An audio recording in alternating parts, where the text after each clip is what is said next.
In his 18 years on tour, Pete Weber has won $1,850,000 and 22 titles. His opponents tonight have 2 titles among the 4 of them. It could be number 23 for Mr. Weber.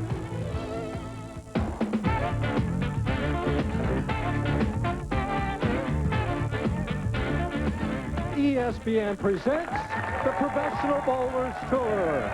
We're inside beautiful Hollywood Bowl in Portland, Oregon for the championship round finals of the Oregon Open.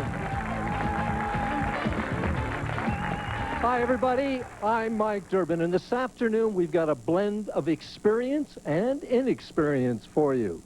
The inexperience starts in our number 3 position. Although this bowler's been on tour a number of years, and he has 1 title, and he's bowling very well this year. He's just missed a number of times. He's finished 6th 3 times since 1996, looking for his first singles title this afternoon, Rick Steelsmith.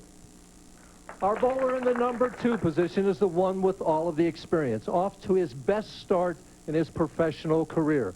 This is his 3rd championship round performance in the last 6 weeks, actually in the last 4 weeks. He won a few weeks ago, was on the telecast last week, looking for victory number 23 this afternoon, Pete Weber. And the bowler in the number 1 position, looking for his first title this afternoon. He's very confident, bowled well all week long, had the advantage. He thinks it's time to win this afternoon, Jim Johnson. My partner, Marshall Holman, has won many times in his career, and he's with our opening 2 bowlers. Thank you very much, Mike. I'm with Tim Criss. Tim, you averaged .235 and won all of your last 4 games last night. Does that momentum help you out today? Oh, I think it has to, Marshall. I didn't think I had a shot to make the show in the last 4, and right now this is all bonus, so I'm ready to go. All right, good luck to you. Doug Kent, I talked to you earlier in practice. You said the lanes were in a constant state of transition. Have they tamed down? What's it look like out there for you? Well, I think the person that's going to do well today is a person that's going to be very patient and stay with their own game and try to make the best shot they can and stay as clean as possible. I agree. Good luck to you. It's a demanding condition, Mike. Let's go to the action.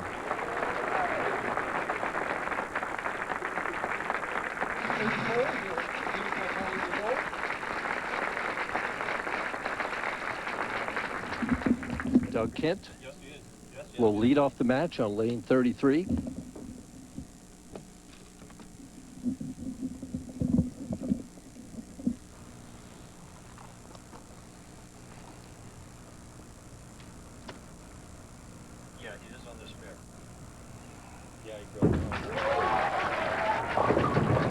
Comes in light, leaves the 2-pin. I don't hear myself. Am I on? Should we kill the headset? His headset? Well, he kept that first ball in play, Mike, and that's really what they're looking for right now. They're still trying to sort of feel out the lanes to get an idea of what's going to take to move on to the next match.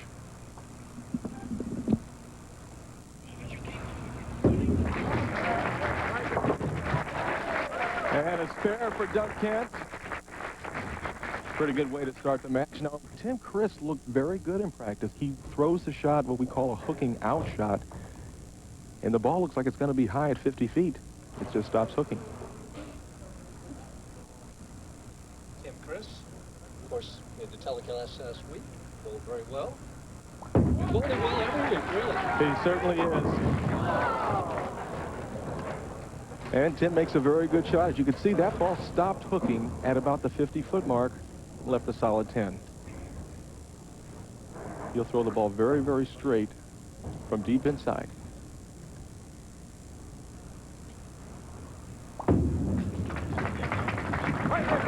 Has the spare, no problem for Tim Criss.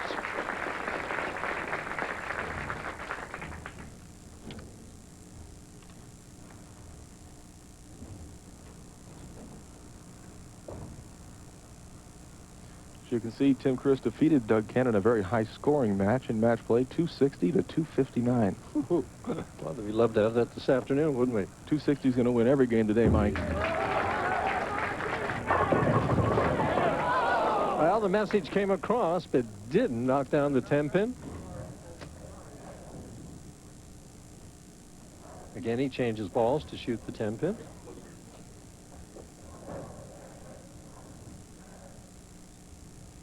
Cross lane. Straight at it. A little off balance, but still converts it. No trouble for Tim Criss. Now Doug Kent on the right-hand lane, 30 years old, from Canandaigua, New York, just outside of Rochester.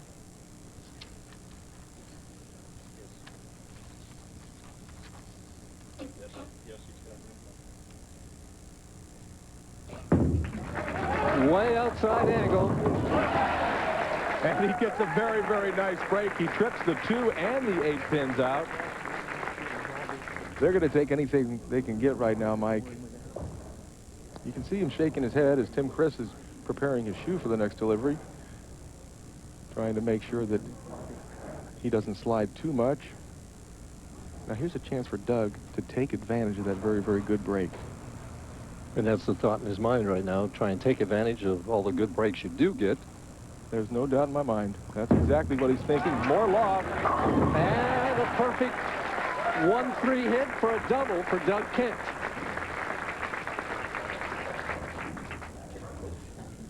Quick 11-pin lead.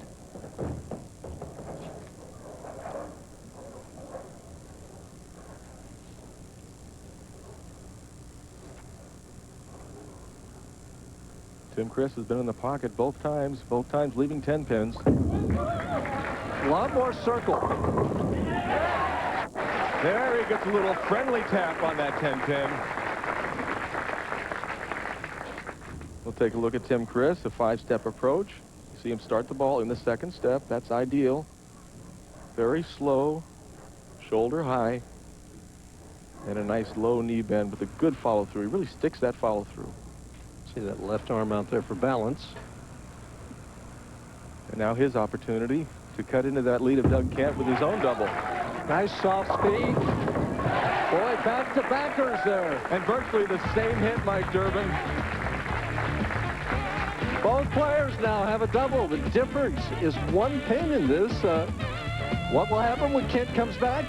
We're going to find out as we see this final shot and what is known as the love tap. We'll be back right after this. Stay with us.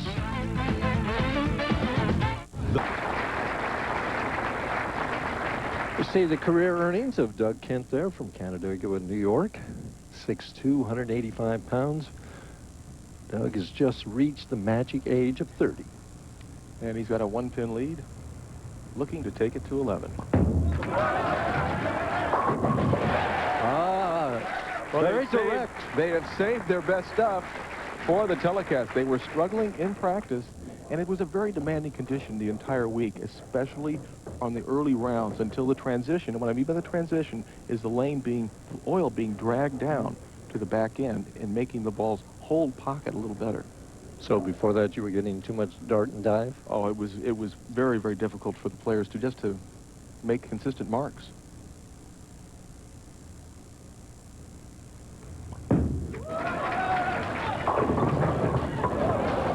A little high, trips out double pinochle to leave only the 10 pin. Kind of a good break and a bad break at the same time, Mike. You know, when you trip that 4 pin, you expect the 10 pin to fall, but that ball came in very, very, very, very hard. Now he's trying to overcome that back end with speed, right? Yes, he is. He is throwing the ball very, very hard and lofting the ball to also overcome the back end. He switches to a harder ball to shoot hard and straight at the spares. Very careful with the spare. And that's the result. He makes it. If Doug has a weakness, it is at times his inability to make the easy spares. Really? Little mental falling asleep there? Well, in watching him over the years, I have seen him miss a few, but I don't anticipate him having any problems this evening. Tim Criss, 5th frame, trailing by 10, can even the match with 1 more.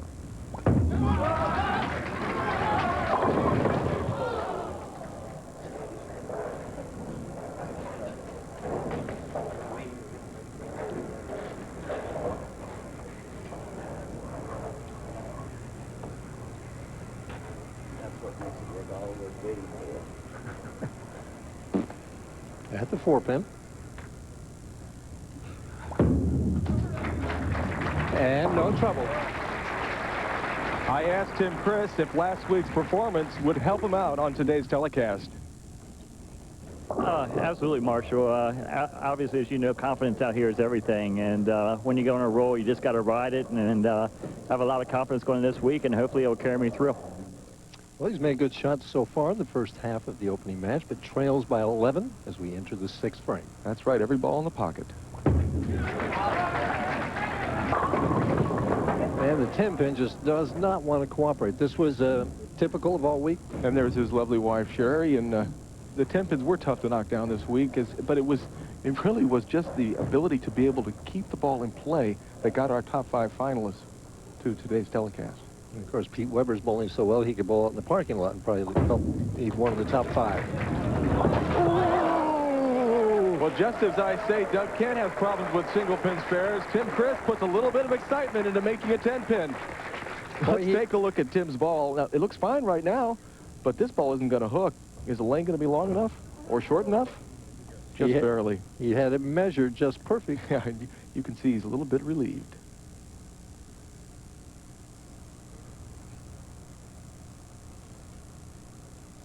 Kent with the 12-pin lead, working on a spare. And he has it.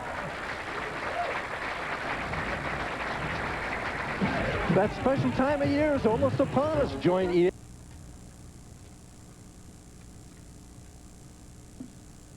12 pins ahead, 7th frame, can increase it to 22.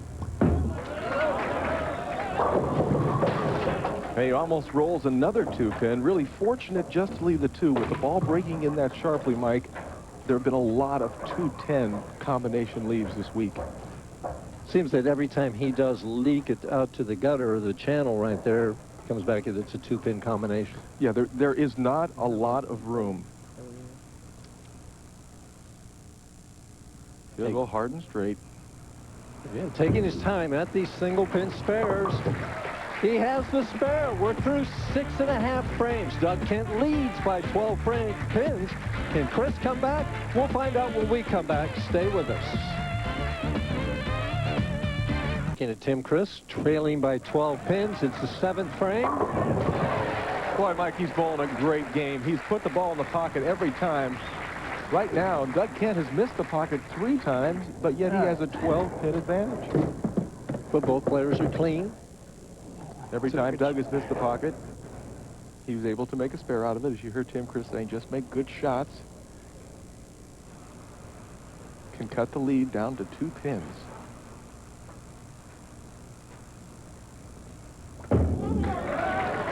Has to hurry, and does. Pretty shot. Boy, he really has. He's coming into his own, Mike.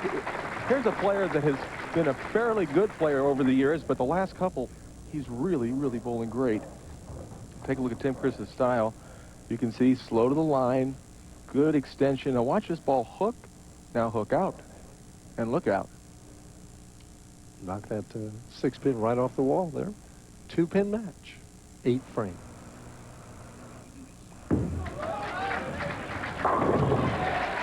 Hangs onto his lead.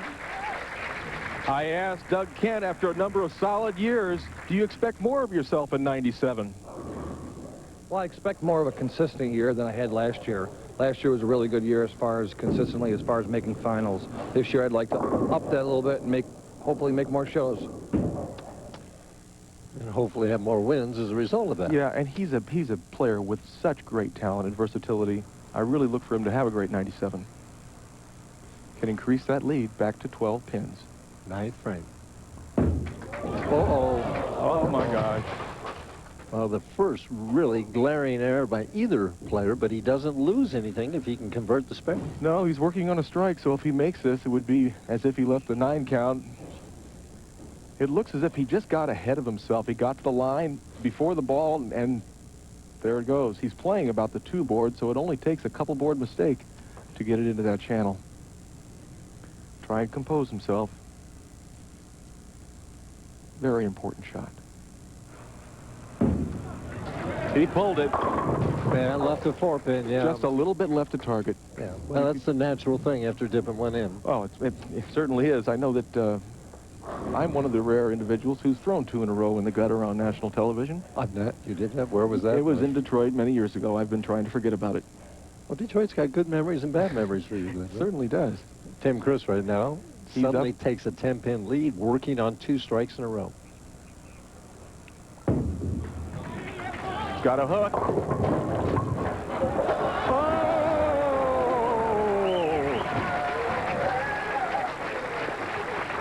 The pinette Well, it's kind of a pranced around. it's the same good break. As you see the pin action here, the same good break that Doug Kent had early in the match. Look at the head pin go to the sideboard, kicks the 4-pin into the 2-pin, and is it going to fall? Why, sure it is. Boy, it hit it twice. 20-pin lead, working on 3 in a row. Needs a mark to win this match. That ball's left of target. Ooh, And now he's left himself the difficult 3-6, 9-10, Mike. Needs to make this spare to shut out Doug Kent. he's looking over the score, adding it up in his mind. If he misses this, he would wind up with, what, 211? Yeah, it's either 211 or 209. Depending on whether he gets 8 or 9 out. Needs to make this spare, shuts out Doug Kent. If he misses, Doug Kent has the opportunity to get up in the 10th frame, throw a few strikes. Oh, what a conversion. A great conversion on a very, very difficult spare. Now all he needs to do is get, I think, 6 pins, and that would be actually 5 pins. 5 pins, that's Now, all he needs. don't you think he's going to move in and throw this ball hard and straight? He definitely is. He moved left. That's a very good play. Just wants to hit the head pin. Does. That's a smart move, Mike. That's exactly what he needed to do. Don't take any chances with that outside line. You know, that gutter isn't very far away, as Doug Kent showed us in the 9th frame. Out, yeah. Doug Kent, a lot of talent. It's amazing that hasn't won more tournaments out here in his career. Yeah, and I'm sure that his wife Tracy and son Jacob are back in Canandaigua watching and feeling for Daddy right now.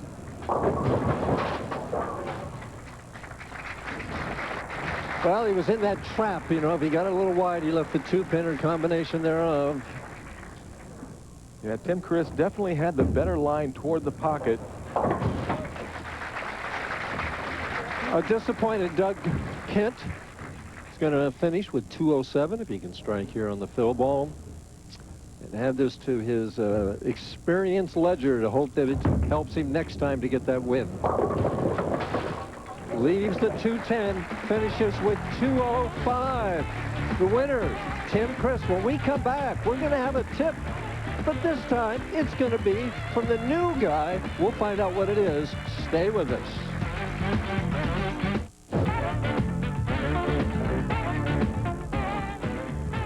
I'd like to thank Mike Durbin for giving me the opportunity to do today's Average Builder. I was talking with Mike last week about how to get around the ball return when the lanes hook a lot. For a player like myself who takes a long approach with 5 steps, using my legs to develop the speed to get the ball down the lane properly, it's difficult when I have to play inside 22 or 23 board. The way the lanes have been lately, you have to get all the way inside the 5th arrow in order to project the ball properly down the lane. Well, how do I do that? Well, it's very simple, really. I bring myself up to the front of the ball return. I take my 5-step approach, cut it down to 4. Now the ball return isn't in my way, and the shot looks something like this.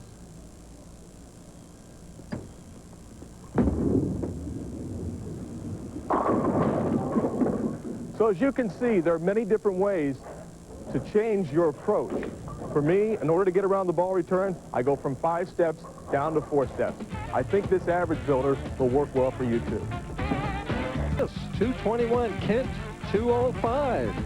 Tim Criss now moves on to take on Rick Steelsmith. Who's going to win that match? Stay with us and we'll find out. 2 players, Steelsmith on the left, Criss on our right. Criss will start the match. There you can see that Tim Criss on lane 33 had 2 strikes and 3 spares. He bowled better on 34, and that's where Rick Steelsmith's going to make him finish. Starting this second game out like he started the first with a 10-pin. But this was a solid 10.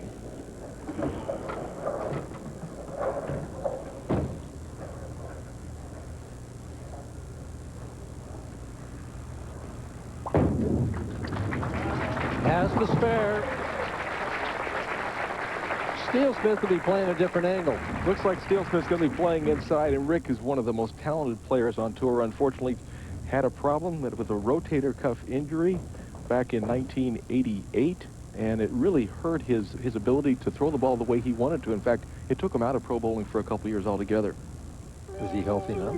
He is healthy. He's made some modifications as far as his delivery is concerned as we watch him on lane 34. Just a little tight, leaves the 4-pin. So it's a good opening shot for Rick. Rick won the Masters tournament, the ABC Masters tournament in Niagara Falls in 1987 as an amateur. He was the can't-miss player. Yeah, I did that telecast and remember that everybody thought, you know, boy, he's going to be the next Dick Weber. Yeah, and it was really his injury that hurt him. As we see, Rick Steelsmith, 5-step delivery, starts the ball on the second step. A little bit more than shoulder high to develop speed and good knee bend, and really a very, very pleasant style. Now watch the way he moves around that ball return. Unlike what I did, shortening my approach, he walks around the ball return, but he can do that, Mike, because he has a slower approach.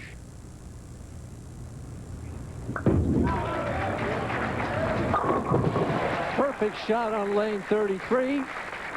Steelsmith trying to pump himself up.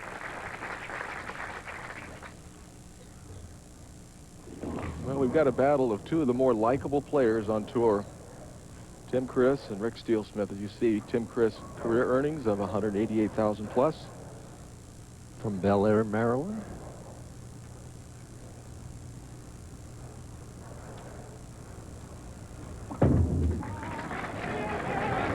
Brings it up in there. Perfect shot on lane 34. No trouble with the ball return for him. Not a bit.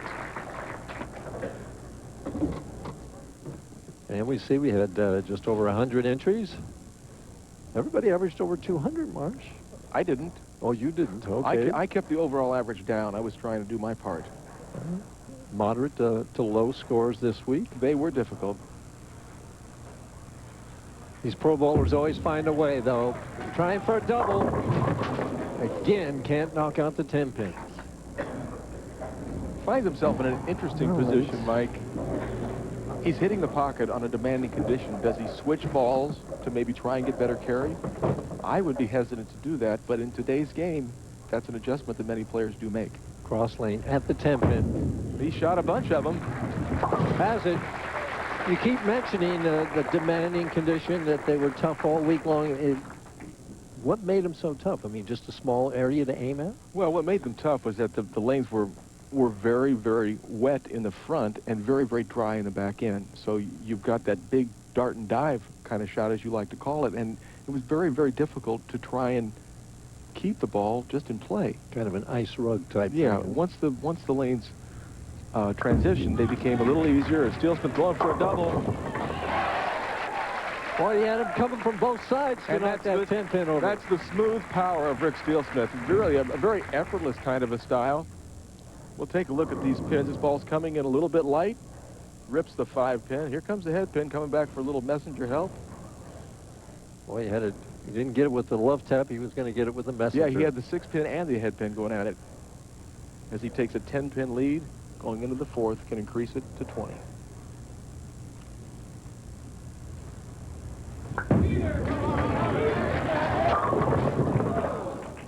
He liked it, but he leaves the soft 10. So far, we've had a lot of those this afternoon. Yeah, we've had a lot of 10 pins, and we're going to continue to see a lot of them. The bowlers are almost trying to just fit the ball into that pocket. It's not a kind of shot where you can really get loose and just let it go.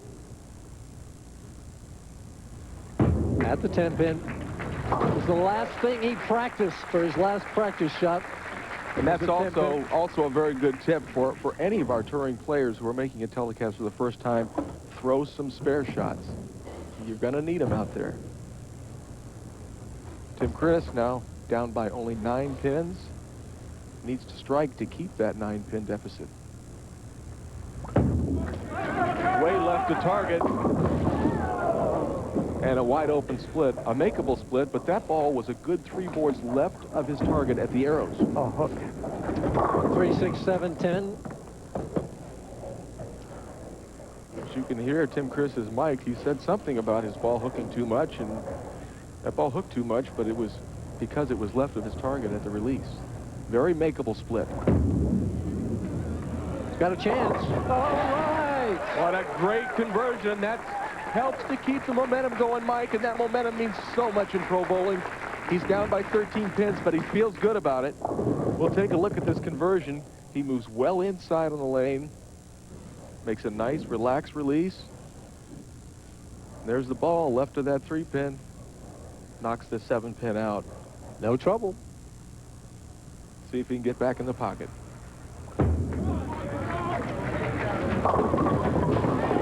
Ah, the light scrambler. I'll tell you, it's fun. It's fun to get that kind of a strike, because I think Sherry's excited about that strike. She kind of keeps a low profile, just like her husband. I think she's the duck on top of the water. with a lot happening underneath that water. Oh, yeah. Steelsmith leading by 13, 5th frame. Working on a spare.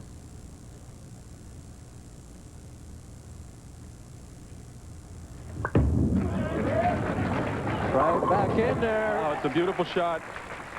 He is effortless. Yeah, he's really a very, very lovely form. Just very, very effortless.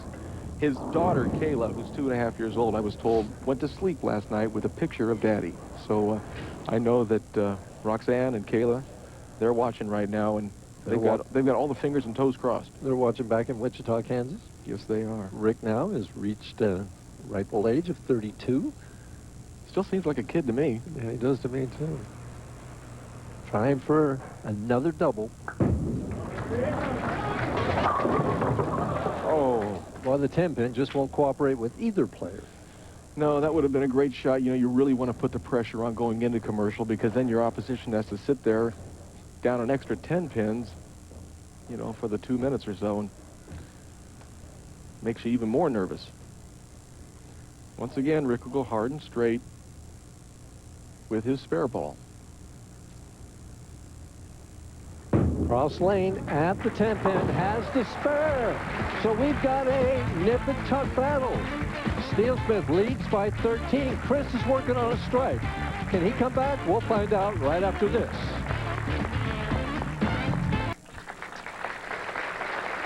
There's a PBA Hall of Famer.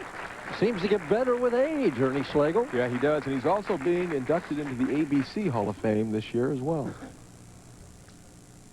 As Tim Criss is down by 13, needs the strike to get to a 3-pin deficit. A good-looking shot. Wow. And he gets the messenger, Mike. Seems like that's the only way they knock that 10-pin over. Boy, he walks to the line slow. He throws the ball slow, and the pins fall over slow. Here comes the head pin, taking its time, but actually the head pin hit the 6-pin. The 6-pin got it out. And he is relieved. Now he has the opportunity to take the lead. The first time in the match, trailing by 3 pins for the lead. Oh, my, every shot looks the same, Mike. For either player from different angles. It's still that weak 10 as that ball enters the 1-3.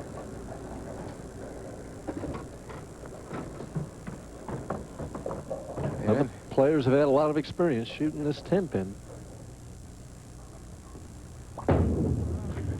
And no problem for Tim, as he now trails by only 4 pins. It's a very, very tight match as Rick Steelsmith gets up for the 7th frame. Working on a spare, leading by 4 pins. Count's important. Every shot's important at this stage of the match. 11 years on tour, only 1 national title, and that was the doubles. Yeah, I never would have thought that would happen to this player. That ball has got to hold. Right through the heart of the pins, leaves the 4, 6, 7.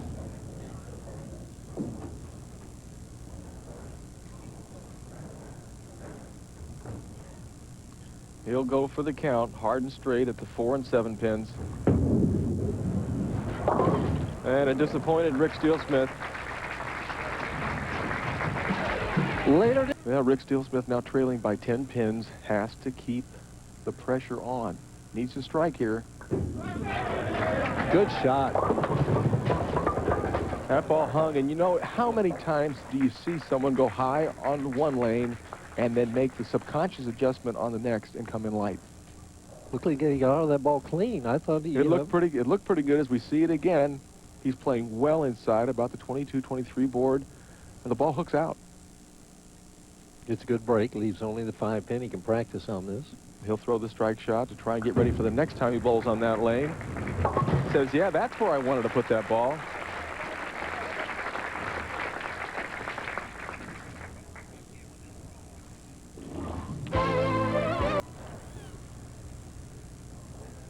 Leading by 10 pins.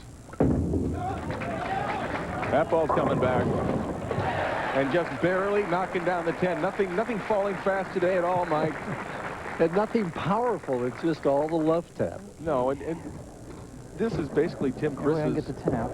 As you hear him say, that's the only way he can get the 10 out. And he'll take it any way he can get it. You can see that ball crossing about 11 board, going out all the way to 2, and a soft 10 carry. 9th frame. Can increase his lead. Leave that soft 10 again. Imagine that, a 10 pin, something different, Mike. Come on.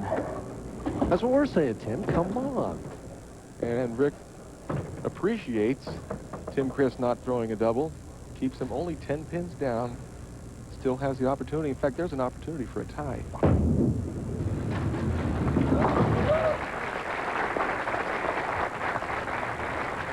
I asked Rick Steelsmith if he thought by making the telecast, if it takes the pressure off of him.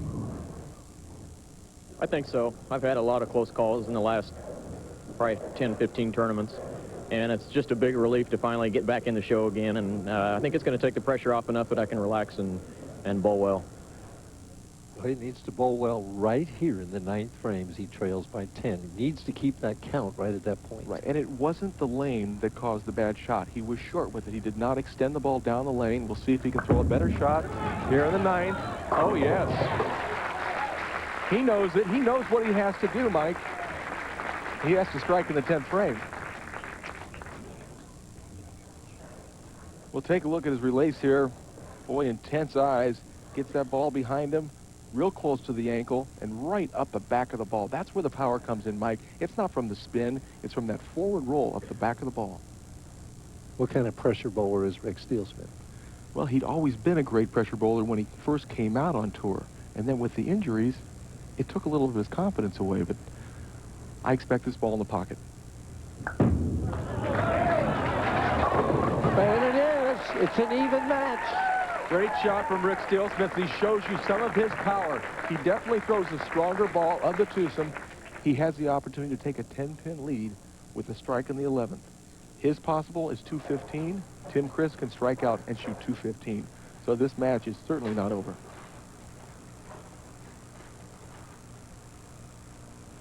No matter what Steelsmith does, though, he can't shut out Criss. He can't shut him out, but if he can get 2 more strikes, I certainly like his chances. Count is very important. He'd love to strike, but he can't short count. Oh, he knocks the 10-pin out of there. What a great finish for Rick Steelsmith. Still needs to concentrate. You see Tim Criss.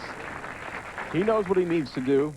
Well, this is the old adage. Whatever my opponent does, I have to do. That's exactly right, Mike. And this is another crucial shot for Rick.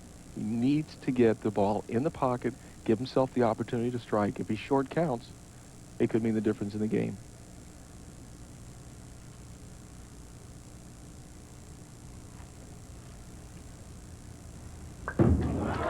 One more. Here it comes. One more. There it is. What a great finish. Okay, Tim Criss, I got mine. Now it's your turn. Rick Steelsmith, 4 in a row, finishes with 215. Oh, it's a great comeback after that wide open split in the 7th frame and then coming in light in the 8th. Somehow he sucked it up and struck out. Tim Criss, very simple, 3 strikes, and he goes into a 9th and 10th frame roll-off. Anything less, and the tournament is over for Tim Criss.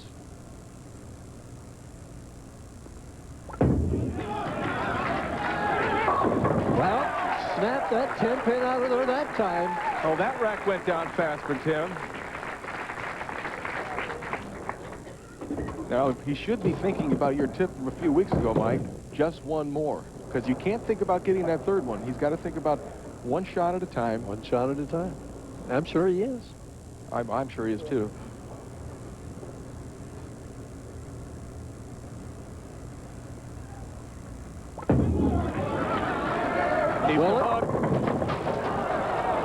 And that just figures. What a great shot.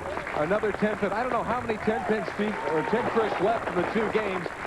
That was his 8th 10-pin in 2 matches. That is a lot of 10-pins. Well, at the cross lane at the 10-pin and doesn't care. Finishes with 2:04. Our winner of our second match, Rick Steelsmith, 2:15 over. Let's take a look now at our top finishers this week. In 7th place, bad breaks in the position run cost him his first telecast, Len Blakey. And certainly a fan favorite here in the Pacific Northwest, the great Ernie Schlegel. And a former U.S. Open winner. He was looking for his 4th title this week, Justin Romick. And keeping that streak alive, now 11 consecutive match play appearances for Steve Jarris. Finally, Dennis Jenks, known as throwing one of the tour's hardest hitting strike balls.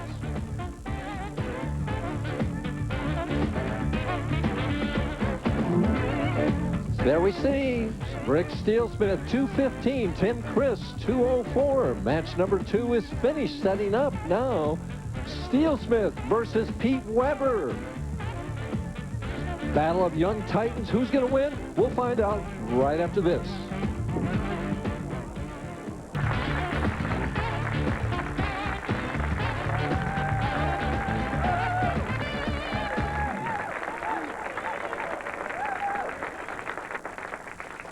Pete Weber again likes to get that score up there first.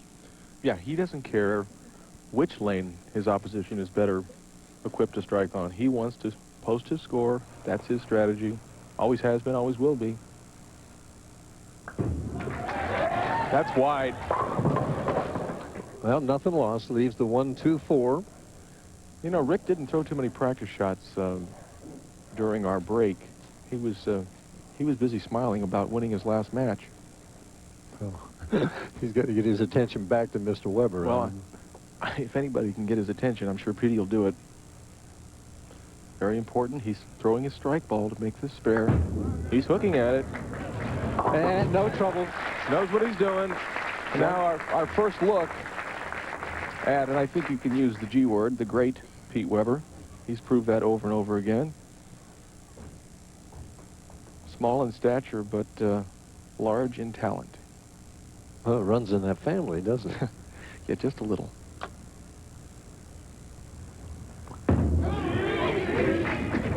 Well, that was that shot. He looked at his hand. That ball was left of target as he threw it. Pete Weber, one of the great spare shooters in the game.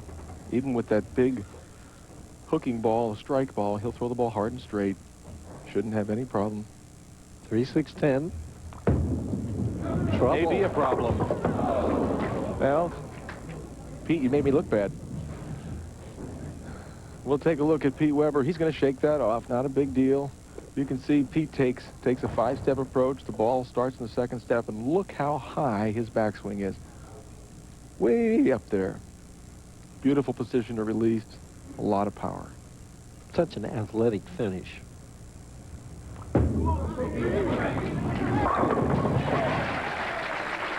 That's okay, Pete says. I'll give you that one open frame, but I'm still here. These guys out here are too good to give him anything. Well, he didn't want to give it to him, but he knows there's a lot of game left. As you can see, Rick Steelsmith defeated Pete Weber 258-228 in match play. He doesn't need to beat him by 30 pins. He just wants to beat him by at least 1. Yep. Coming off a bad shot in the first. Better release. Ball kind of hooked out right at the pocket there. It hooked out just at the right time. About 55 feet, that ball was flush, and it just stayed there. Rick Steelsmith. We'll take a look at Rick Steelsmith's release, once again coming right up behind the ball. That's so important for all you amateurs. And that snap there at the end. It's a wrist snap coming from behind the ball. So many people equate hooking with spinning, and it just doesn't work. Pete Weber's not even watching. High. Got a good break. Trips the 4 out, leaves just the 9. That might have been just a little bit of residue from the first shot on lane 33 where he missed the head pin. Changes balls to shoot at the 9 pin. Single You pin can see spare. his best finish at the Columbia 300 Open was 6th place. He makes the spare, but didn't hit much of that pin, but got enough of it. Kind of gave it a little longer look than he Yeah. thought he'd need to. And Rick has finished 6th so many times in the past, half a year to 9 months. It certainly feels good for him to be bowling on TV. This guy's there every week. The 1 week he didn't make it, he lost the position round to miss out on the telecast. So you can see he won in Tucson. A little bit of a disturbance off the left. A young lady was getting back into her seat. Pete Weber, being the professional that he is, will reset himself. Very, very big shot, working on a strike. Can cut that lead from 11 down to 1 pin. That'll get there.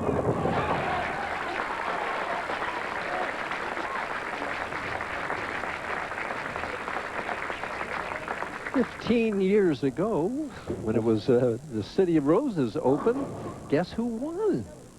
That was when it was called Timber Lanes. That's before Leo and Mark Frank purchased this beautiful facility. 15 years ago, my gosh. He came out on the tour young. He hasn't put a pound on since. For the lead. And look at that intensity, Mike. Here's a man who wants to be the man. He knows he's good enough to be the man. Yeah, yeah.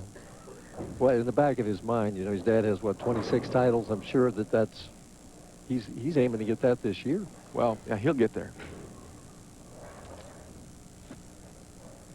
And there's not a prouder man out on this earth than his father, Dick Weber.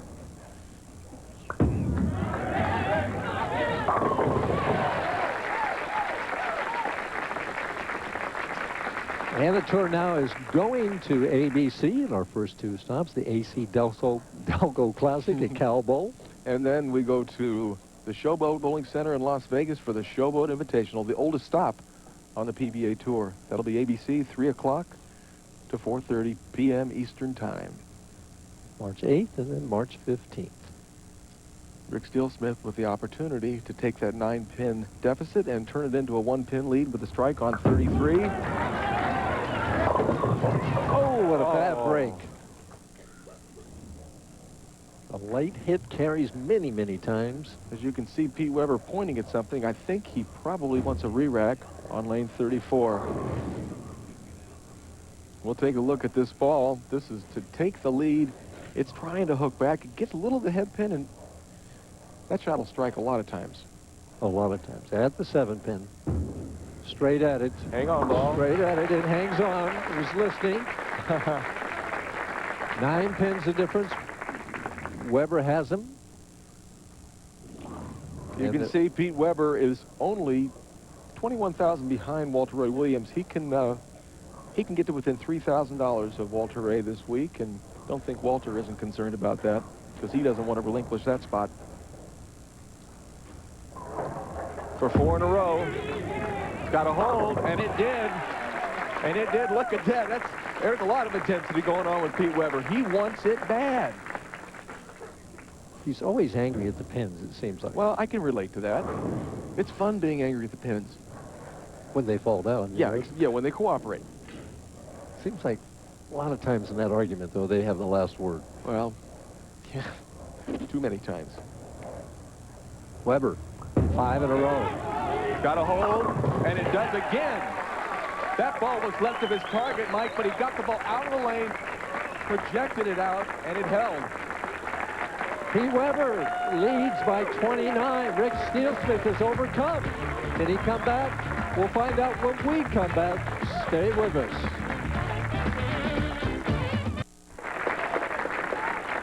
Rick Steelsmith trailing by 29 pins. However, we do have half a game to bowl, and he says, I'm going to show up, and I can strike too. As you can see, his TV averages in the past: 4 wins, 9 losses. Going to have to start striking now. Pete Weber is really throwing it well. Good looking shot, but it Just a hair soft or something. It's clean. It looked good off his hand. I think he thought it looked good off his hand. Well, now he puts himself in a huge position of being so far behind with Pete Weber throwing nothing but strikes. 4, 6, 7 at the 4-7. Nothing bounces out, so it's an open frame in the 6th frame. Steelsmith now falls further behind. And that's unfortunate. He was bowling on a lane that he had struck the previous 2 times. Mike Durbin, along with Marshall Holman, here for the championship round finals of the PBA Oregon Open. We're in the semifinal match. Rick Steelsmith is taking on Pete Weber. Steelsmith defeated Tim Criss in our 2nd match after Criss had won our opening match over Doug Kent. Rick Steelsmith looking for his first strike on the left lane, and it's just not happening in our semifinal match. Weber on a roll, 5 in a row. Yeah, Weber gave him the early break, missing the 3-6-10 in the 1st frame, but since then, nothing but strikes. And you said that wouldn't matter, that Weber would just shake that off. Well, if you're going to make a mistake, do it early in the game.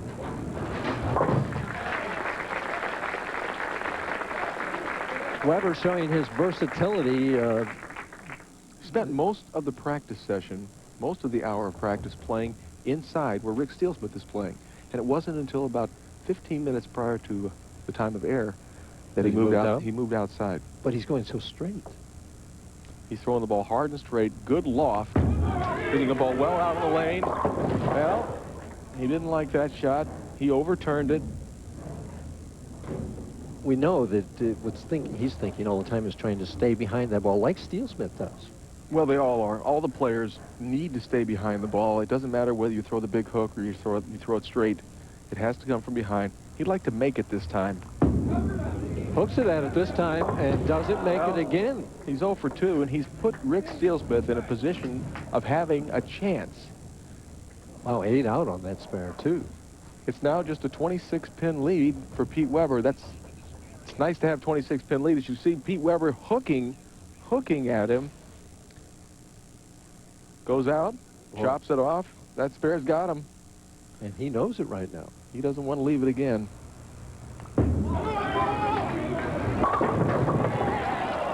Funny hit. Well, that's a very common hit in today's game where you hit half pocket and you snap the 10-pin out and leave the 7. Happens on the left-hand side with snapping the 7 out and leaving the 10. Cross lane at the 7-pin. And he made a spare. Spare. He's happy. You know, Mike, and speaking of left-handers, there wasn't a left-hander to be found in the top 24 this week. So we mentioned earlier in the year how they may have had an edge in one of our first tournaments. Not here in Portland.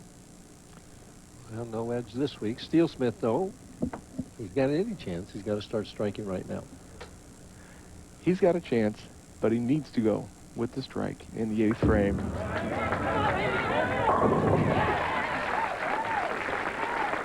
Keeps himself alive. Strike in the 8th frame. 9th frame. He can still strike out for 216. He can strike out for 216. Pete Weber currently working on a 212 pace.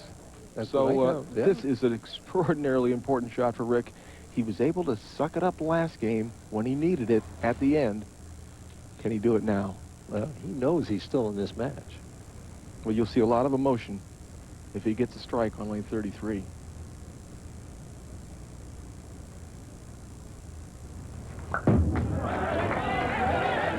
Perfect. Oh, yeah. And Weber's got to be thinking to himself, what the heck did I do giving this guy a second life? Now, Pete's got a couple of problems. Number one, his lead is down to 16 pins. But the other problem is he's come in high on this lane twice. So he's not extraordinarily comfortable on lane 34. Oh,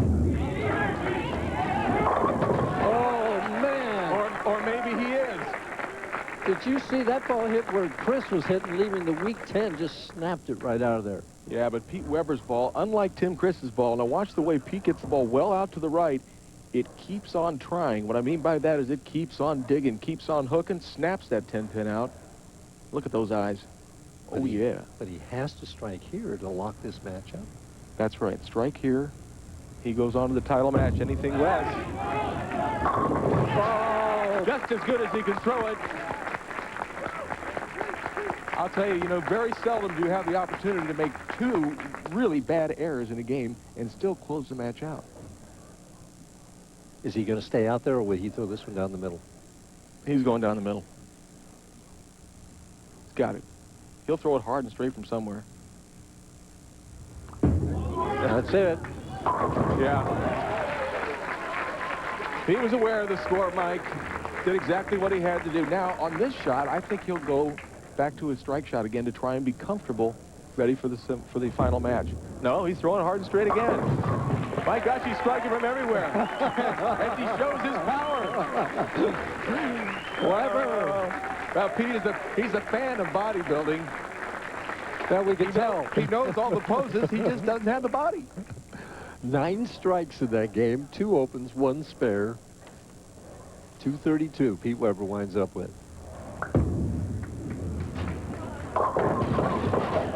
Steelsmith crosses over. Just finishing up the game. Still a great finish for Rick Steelsmith. He takes home $7,000 for a third-place finish.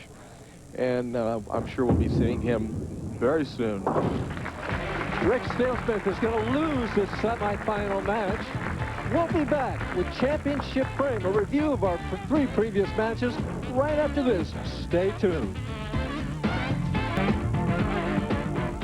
Now it's time for Championship Frame, where we look at our 3 previous matches. And in the opening match, Tim Criss needed a spare, a difficult one in the first match. Well, a very difficult spare, and you have to throw the ball with a little power because of that 9-pin sleeper.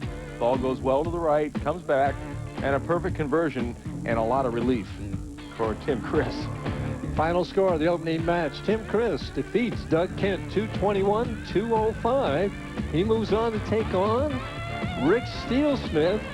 And again, he's in the 10th frame, the second ball of the 10th here. Well, he needs a strike. He has to strike out to tie Rick Steelsmith. Makes a very good shot, and that's the 8th 10-pin that he left in the 2 games he bowled. And it'll be next week for Tim Criss. Final score, Steelsmith 215, Criss 204, setting up our semifinal match where the great Pete Weber takes on Steelsmith, and here's Weber in the 10th frame. And Weber needs to strike the first ball in the 10th. He's missed 2 spares to give Rick Steelsmith a chance in this match. He doesn't give him much of a chance with this shot. Watch this ball, Mike. This is 10 in the pit. His reaction. He's a bad man. Final score, Weber 232, Steelsmith 195, setting up our championship match. How big a favorite is Weber in this match? Well, I don't know, but it's Weber against Johnson when we come back. There's the trophy awaiting the winner of this match. Weber with 22 titles, looking for 23. Jim Johnson with 11 regional titles, but no national titles. And he's making Weber start, so Weber has to finish the match. Well, that's a smart move right away. I think it is.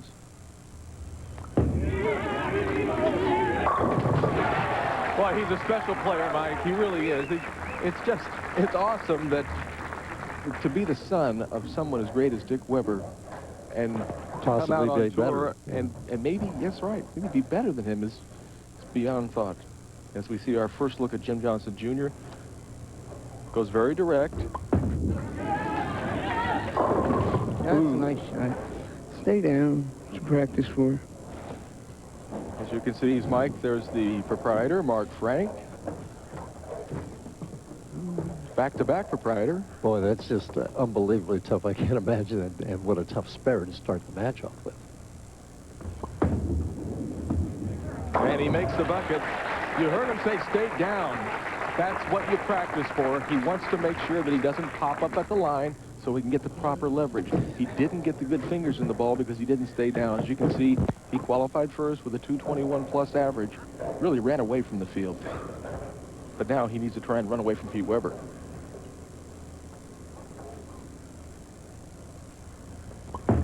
That's better. I like that shot. Straight in the 1-3.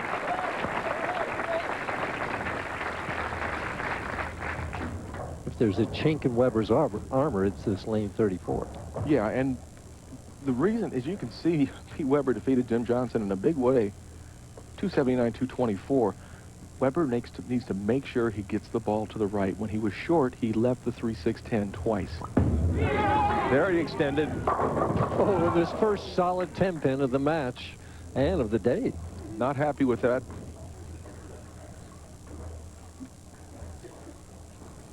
Switching balls. He'll go hard and straight. Shouldn't be any problem for the great Pete Weber. And it isn't.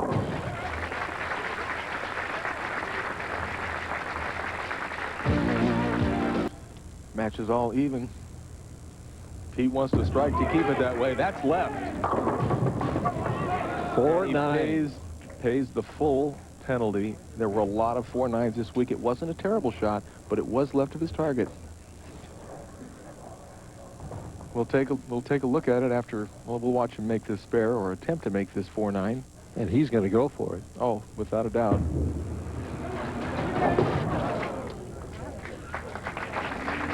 Well, we'll take a look at this first shot. You can see it's just a board or two left of his target. Never got anywhere near the channel. Hold pocket. It did, but 4-9'sville. And a big break for Jim Johnson. Now, can he take advantage of it Well, and double up? He desperately wants to put a lot of pressure on Pete. Still not good enough. Yeah, he's honest with Still not himself. good enough. Stay down. Well, he's putting positive thoughts in his mind anyway. Just stay down. As you can see, his best finish was 9th at the Brentwood Classic a couple of weeks ago. 2-4-5. Another tough spare. Up a little. Oh. Stupid it is. Yeah, he didn't like that. He called himself stupid, and I can understand his sentiment. You just don't want to give Pete Weber that kind of break. No, especially right after he just opened. It's just it's such a big shift of momentum. This is a lane he struck on in the second frame.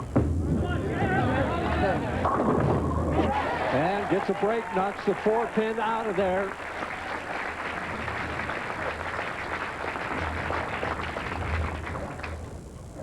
Right now, Weber has a 2-pin lead after 3.5 frames.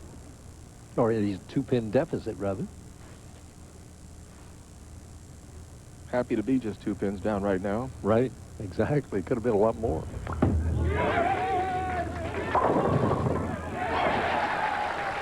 A little help for Pete Weber.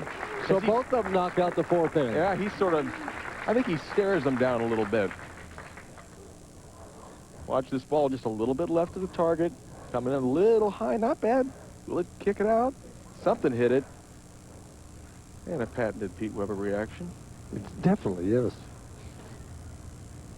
Trying for a double now. To take the lead.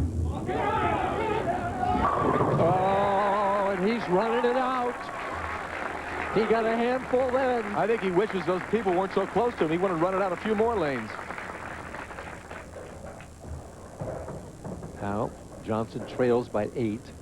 He's come in light, left the bucket and the 2-4-5 both times on this lane. Oh, perfect shot. Takes the lead back. Well, you said it at the start of the match, Mike. Jim Johnson Jr. is a huge underdog, but he's not bowling like one right now. He's using your tip. He said one more good one.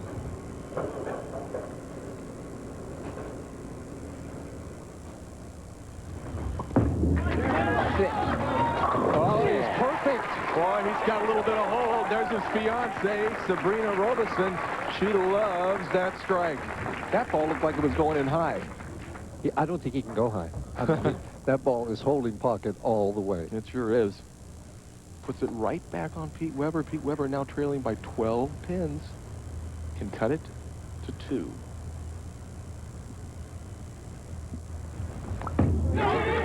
Will it hold? No.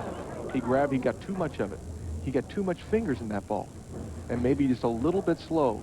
And that was something we saw all week. Didn't have to miss. 3, 6, 4, 7, 10. Didn't have to miss by much to pay the full penalty. This ball will go right through the heart. Pete Weber with the opportunity to make this spare. It is makeable. It is makeable. Oh, he couldn't make the 3, 6, 10, but he makes this. Isn't that amazing? Boy, he's got a lot of heart, Mike. Down by only 17 pins. It could have been much, much worse. And see, Pete making that spare on the highlights. Well, it was one heck of a shot. Very exciting. Well, off balance. And there he goes again with that bodybuilding routine of his. You have to wonder if a little of that isn't... Watch this. Here we go. Come on. Show us those muscles, Petey. Arr.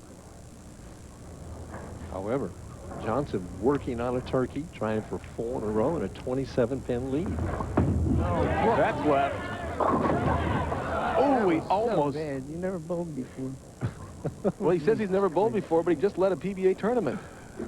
Oh, bowler's self-talk is sometimes just so destructive. He's in his 3rd consecutive match play appearance. Shouldn't have any problem with the 6-pin. He keeps talking about him not staying down on that right-hand lane. You have to wonder if he feels like he needs to help the ball. He's got a great reaction if he makes the shot, it appears to me. Yeah, he needs to have the composure and the wherewithal to make the good shot. Oh, God.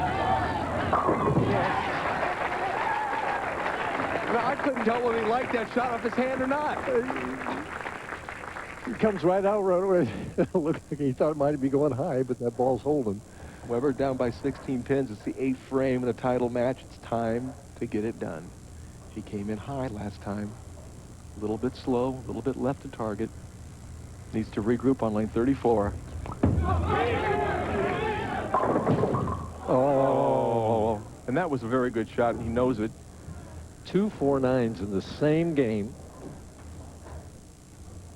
And that could... He's got to make this, that too. could be it. He needs to make this.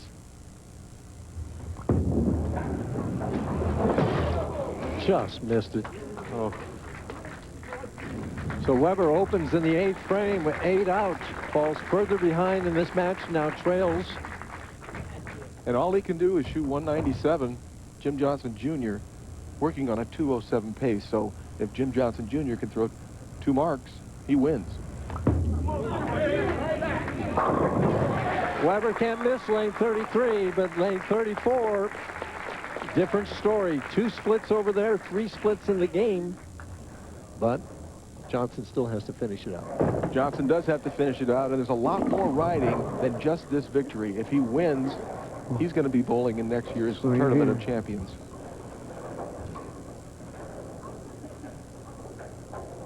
All those years of practice. Come on, baby, strike.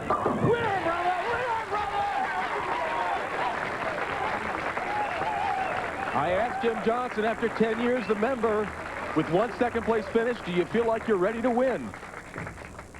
I figure I'm mentally ready, physically ready. It's been a long week. Body's a little sore.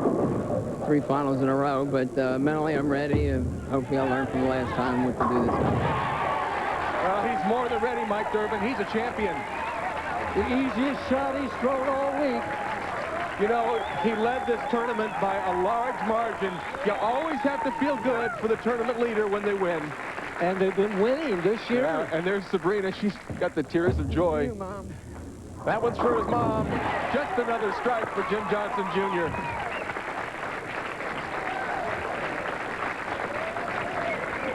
And you know it's got to feel even better beating Pete Weber. One more, and he'll finish with 237.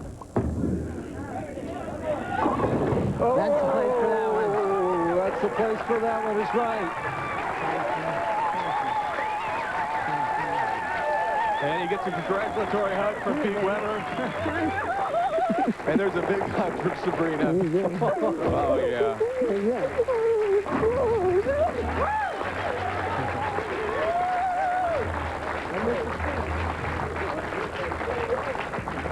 Well, I bet Sabrina's glad she made that trip from the East Coast over here to watch him win.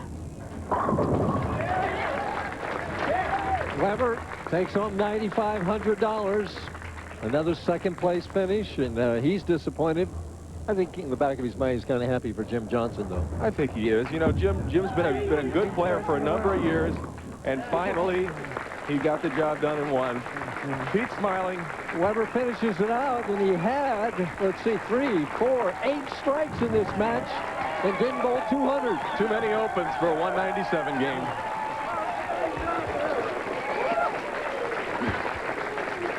And the people here in Portland love it. We love it.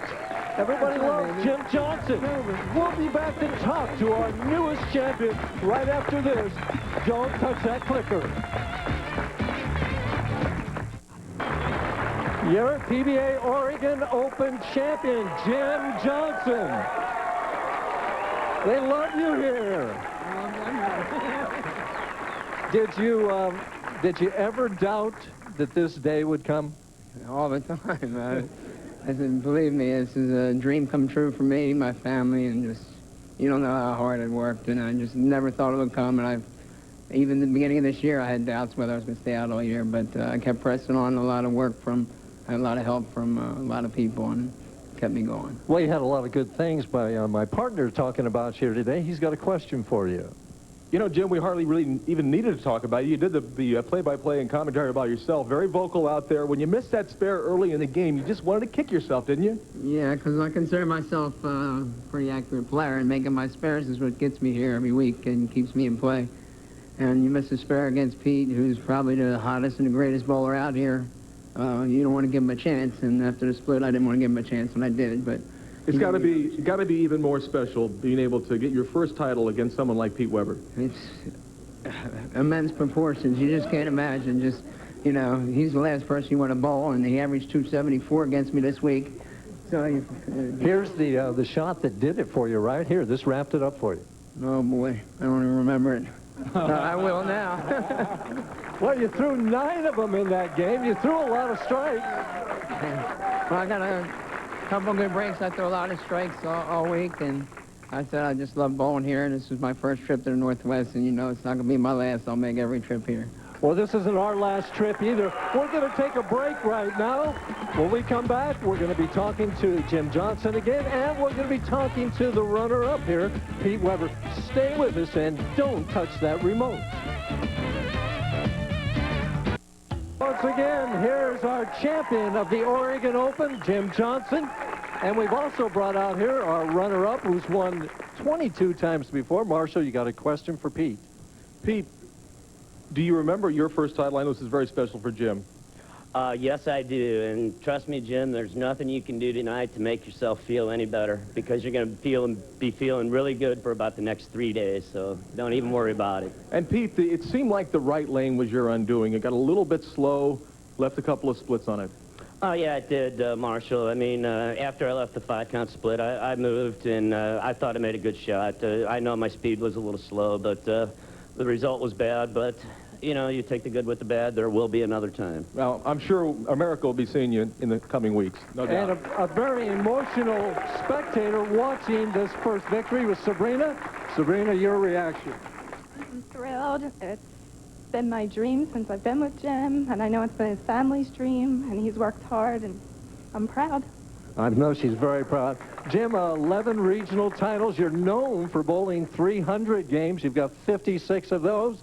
This is far better, right? Oh, I'll trade them all in for this. Believe me, this is what I started bowling for when I was 14 years old, so, you know, this is what I wanted. So. Well, there's a wrap-up here. We've got the family here. We've got the runner-up here. We want to offer our congratulations to Jim Johnson, the winner of the PBA Oregon Open. For Marshall Holman, this is Mike Durbin saying so long from Portland, Oregon, where, as we said, Jim Johnson has won the Oregon Open. Be sure to join us March the 16th for the Greater Albany Senior Open. Stay tuned now for SportsCenter with all the scores and highlights. This is a presentation of ESPN, the worldwide leader in sports.